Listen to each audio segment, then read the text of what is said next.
आज मैं आप लोग के लिए movie Now You See Me explain करने जा रही हूँ जो हॉर्समैन यानी जादूगरों के बारे में है। तो मूवी के स्टार्ट में हम उन्हीं जादूगरों में से एक को देखते हैं जिसका नाम डैनियल है और वो प्लेइंग कार्ड से सब लोगों को अपना जादू दिखा रहा है। इसे सीन कट होकर मैरिड की तरफ जाते हैं जो हिप्नोटाइजिंग मास्टर है, यानी वो किसी को भी हिप्नोटाइज करके अपना काम करवा सकता था। इसके बाद एंट्री होती है जैक की जो बोर्ड पर लोगों को जादू दिखा रहा था। आखिर में हमें हेनली देखने को मिलती है जो लॉस एंजलिस में अपना जादू परफॉर्म कर रही थी, लेकिन यहाँ एक मिस्टीरियस आदमी सब पर नजर रख रहा था। ये आदमी कौन है ये तो मिस्ट्री ही है जो हमें मूवी के एंड में पता चलेगी। यहाँ अब हम देखते हैं कि इन चारों को टैरो कार्ड्स मिलते हैं जिन कार्ड्स पर आई का सिंबल बना हुआ था और इस कार्ड पर एक एड्रेस और डेट भी मेंशन थी, यानी वो एक इनविटेशन था। अब वो चारों एक बिल्डिंग में पहुंचते हैं जिसका एड्रेस उस कार्ड पर मेंशन था। वहां पहुंचने पर उन्हें वो बिल्डिंग लॉक मिलती है और फिर जैक उस बिल्डिंग का ताला तोड़ता है और अंदर जाने पर उन्हें वहां पर एक रोज और एक पानी का मग मिलता है। जैसे ही रोज को उस पानी के अंदर डालते हैं तो फ्लोर में से स्मोक प्रोड्यूस होता है और साथ ही एक प्रोजेक्टर भी ऑन हो जाता है। इस प्रोजेक्टर पर उस शो का डिजाइन और डिटेल्स थी, यानी अब उन लोगों को साथ मिलकर काम करना था। और फिर ये सब यहीं पर खत्म हो जाता है और हम मूवी में एक साल के बाद इन चारों को एक साथ वेगस में शो करते हुए देखते हैं। इधर शो में हम दो और नए कैरेक्टर्स को देखते हैं, आर्थर और थेडियस। आर्थर इस शो का स्पॉन्सर है और साथ ही एक बहुत बड़ा बिजनेसमैन, और थेडियस जादूगरों के जादू को एक्सपोज करने का काम करता है और उनकी ट्रिक्स की मिस्ट्री लोगों को दिखाता है। और इस शो में भी वो एक वीडियो रिकॉर्ड कर रहा था ताकि वो इन सब को पब्लिक में एक्सपोज कर सके। शो में मैजिशियंस बहुत सी ट्रिक्स दिखाते हैं और अब उनका लास्ट ट्रिक था बैंक रॉबरी। इधर वो पब्लिक में से एक आदमी को लेते हैं और उसकी बैंक की डिटेल्स लेकर उसे स्टेज पर बुलाते हैं। स्टेज पर डैनियल उस आदमी को एक कार्ड देता है, कहता है कि इस कार्ड पर साइन करके इस शो की टिकट के साथ अपनी पॉकेट में रखो। लोग अपने जादू के जरिए उस आदमी को उसके बैंक में भेजने वाले थे और इसीलिए मैरिड और जैक उस आदमी को एक हेलमेट पहनाते हैं जिससे वो इस शो के साथ कनेक्ट में रह सकता था। फिर हेनली अपने जादू से एक टेलीपोर्टेशन मशीन स्टेज पर लेकर आती है। अब वो लोग टेलीपोर्टेशन मशीन की हेल्प से उस आदमी को उसके बताए हुए पेरिस के एक बैंक में पहुंचा देते हैं और वो आदमी सचमुच स्टेज से गायब हो जाता है। और कुछ देर बाद हम देखते हैं कि शो की एक बड़ी स्क्रीन पर वो आदमी नजर आ रहा था और वो सच में बैंक के लॉकर में था। यहाँ बहुत सारे पैसे थे। वो आदमी डैनियल की इंस्ट्रक्शंस के अकॉर्डिंग अपना साइन किया हुआ कार्ड और उस शो के टिकट्स उन पैसों पर रखता है और फिर अपने हेलमेट से एक बटन दबाता है जिससे वो सारा पैसा वेंटिलेशन पाइप्स में जाकर वहीं पर आ जाता है जहाँ शो हो रहा था। पूरा हॉल उन पैसों से भर गया था और जब लोग उन पैसों को चेक करते हैं तो वो पैसे बिल्कुल असली होते हैं। और दूसरी तरफ जब बैंक खुलता है तो वहाँ पर उन्हें पैसे नहीं मिलते बल्कि वो साइन किया हुआ कार्ड और शो के टिकट्स थे। रॉबरी की वजह से वो लोग बहुत ज्यादा फेमस हो गए थे और उस रॉबरी की वजह से पुलिस उन्हें अरेस्ट कर लेती है और इस रॉबरी केस की इन्वेस्टिगेशन का काम एक FBI एजेंट डीलन को मिलता है। अब अपनी साथी के साथ मिलकर उस आदमी से इन्वेस्टिगेट कर रहा था जिसको हॉर्समैन्स ने उस शो में यूज किया था, लेकिन यहाँ उनको कुछ भी पता नहीं चलता क्योंकि उन हॉर्समैन्स ने शो के दौरान उस आदमी को हिप्नोटाइज कर लिया था। वो अभी तक हिप्नोटाइज था। इसके बाद वो लोग हॉर्समैन से इन्वेस्टिगेशन स्टार्ट करते हैं, लेकिन वो हॉर्समैन अपनी ट्रिक और बातों से उन लोगों को बेवकूफ बनाकर वहाँ से चले जाते हैं। ऐसे पुलिस को उनके खिलाफ कोई सबूत नहीं मिलता, पुलिस भी उन्हें छोड़ देती है। किसी भी हाल में इस केस को सॉल्व करना चाहता था और जैसे ही उसे पता चलता है कि थेडियस जो मैजिशियंस को एक्सपोज करता है इस शो में था तो वो फौरन थेडियस की हेल्प लेने जाता है। उनकी बातों के दौरान अब हमें लाइनस श्राइक के बारे में पता चलता है। वो एक कमाल का मैजिशियन था पर थेडियस के एक्सपोज करने से उसका सारा करियर तबाह हो गया, लेकिन उसने हार नहीं मानी और नई ट्रिक्स बनाने लगा। में से एक ट्रिक को परफॉर्म करते हुए लाइनल श्राइक एक दिन मर गया। इधर वो थेडियस से पूछते हैं कि क्या तुम लाइनल श्राइक की मौत का जिम्मेदार अपने आप को समझते हो? कहता है बिल्कुल भी नहीं, वो सिर्फ अपनी ट्रिक की वजह से मरा था। इसके बाद थेडियस उन्हें एक्सप्लेन करता है कि कैसे हॉर्समैन्स ने वो बैंक लूटा था। वो बताता है कि उन्होंने उस आदमी को जिससे उन्होंने बैंक की डिटेल दी थी उसे पहले ही हिप्नोटाइज करके उसे डिटेल मांगी थी और फिर स्टेज के नीचे बैंक की एक सेम कॉपी बनाई गई थी यानी वो आदमी ट्रांसपोर्ट होकर पैरिस नहीं गया था बल्कि सिर्फ स्टेज के नीचे गया था। और वो पैसे जो बैंक से गायब हुए थे और यहाँ पर आए थे, इस बारे में थेडियस कहता है कि शायद उन पैसों को ट्रांसफर टाइम में ही चोरी कर लिया गया होगा। उसके बदले बैंक में नकली पैसे रख दिए गए और साथ ही उस आदमी का साइन किया हुआ कार्ड और यहाँ शो की टिकट भी रख दी थी। और जो डुप्लीकेट पैसे उन्होंने उस बैंक में रखे थे वो फायर पेपर से बने हुए थे, यानी वो आसानी से जलकर वहाँ से गायब हो गए थे।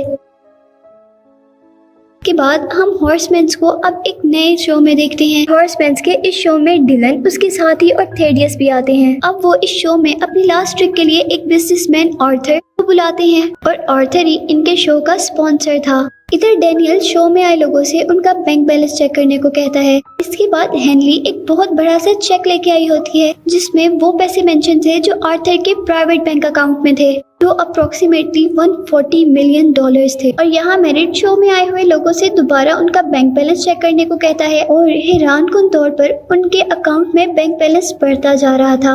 अब जितने पैसे उस शो में आए हुए लोगों को मिलते हैं उतने ही पैसे उस आर्थर के अकाउंट से कम हो रहे थे और ऐसे उस शो में आए हुए लोगों को सारे पैसे मिल जाते हैं।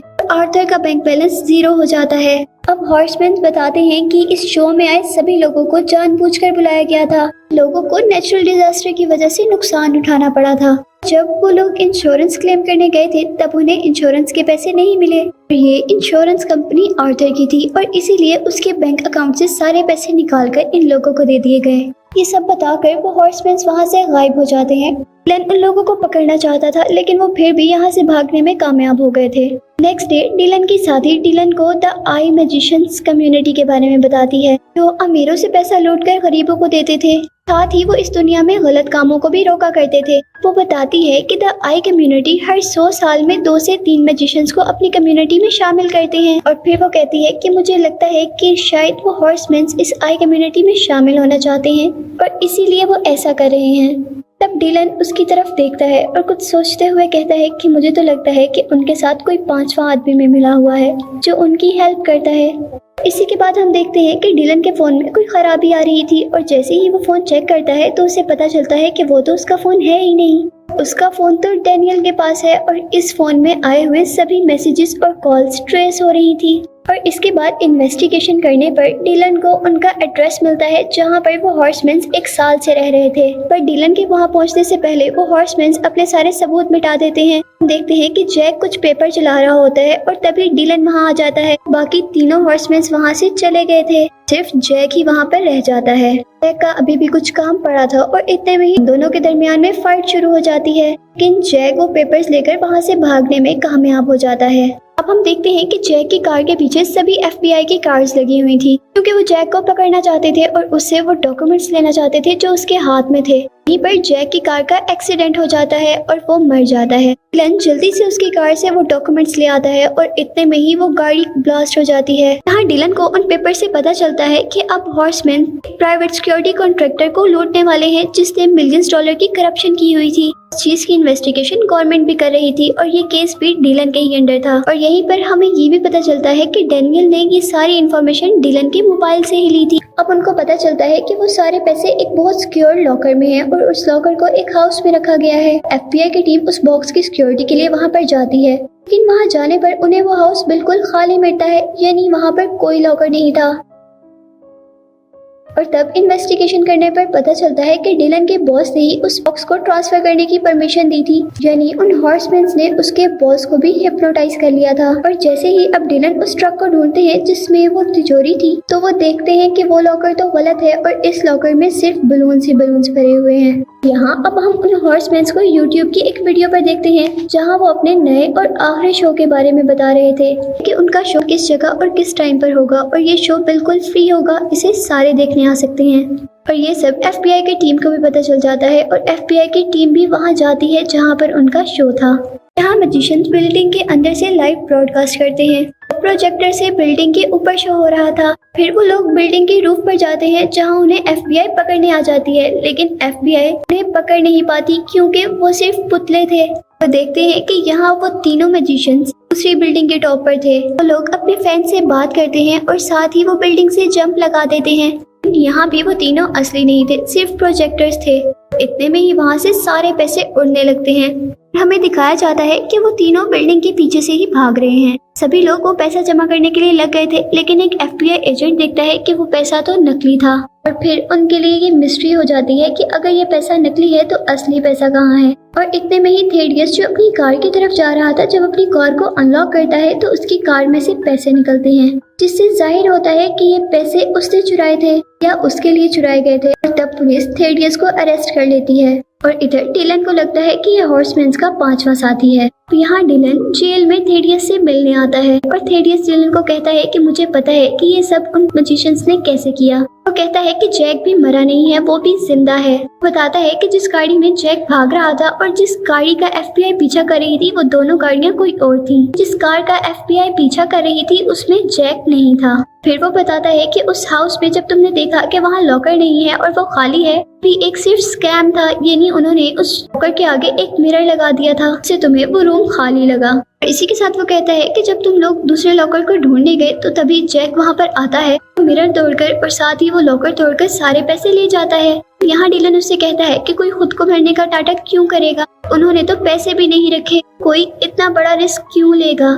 इस बात पर थेडियस कहता है कि यही सिर्फ एक बात है जो मेरी समझ में नहीं आ रही। डिलन अब थेडियस से कहता है कि मुझे सारी कहानी समझ आ गई है। यहाँ जब थेडियस वहाँ से पीछे मुँह करता है तो मूवी की मिस्ट्री खुलती है। डिलन एकदम से वहाँ जेल से बाहर चला जाता है और उसे कहता है कि शायद तुम्हारे से किसी ने बदला लिया है, लाइनल श्राइक का, जिसको तुमने एक्सपोज किया था और जिंदगी बर्बाद की थी। वो बताता है कि वो लॉकर जो उस इंसिडेंट के टाइम पे यूज हुआ था, उसको अल्कोहल कंपनी ने उस बैंक के लिए बनाया था जिस बैंक को अब हॉर्समैन्स ने लूटा था। उस लॉकर की खराबी की वजह से लाइनल श्राइक मर गया था। लाइनल श्राइक के मरने के बाद उसकी फैमिली के लिए बिजनेसमैन आर्थर की कंपनी ने इंश्योरेंस क्लेम नहीं किया था और इसीलिए उस आदमी ने आर्थर के भी बैंक से वो पैसे निकाल लिए और इन हॉर्समैन्स ने इन सबको लूट कर लाइनल श्राइक का बदला लिया है। इन सब ने तुम्हें फंसाया है। और इसी के बाद जब थेडियस कुछ सोचने के लिए पीछे मुड़ता है तो अचानक डिलन बाहर आ जाता है, जिससे मूवी की मिस्ट्री खुल जाती है कि यही 5वां हॉर्समैन है। हमें ये भी पता चलता है कि डिलन ही लाइनल श्राइक का बेटा है और उसी ने ये सब अपना और अपनी फैमिली का बदला लेने के लिए किया था। और जो मूवी के स्टार्ट में हमने एक मिस्टीरियस आदमी को देखा था जो उन चारों पर नजर रख रहा था, वो भी यही था। ये चारों हॉर्समैन अब लॉस एंजलिस जाते हैं, जहां उन्हें लाइनल श्राइक का एक ट्री मिलता है, इसके अंदर आई का सिंबल बना हुआ था। और वो जैसे ही चारों अपने अपने कार्ड्स उसमें लगाते हैं, तभी वो देखते हैं कि वहाँ पर सारी लाइट, सॉन्ग्स, स्विंग्स ऑन हो गई हैं। और यहाँ पर अब उन्हें डिलन मिलता है, जिसे देखकर वो बहुत खुश होते समझ जाते हैं कि डिलन ने ही उन सबको इकट्ठा किया था।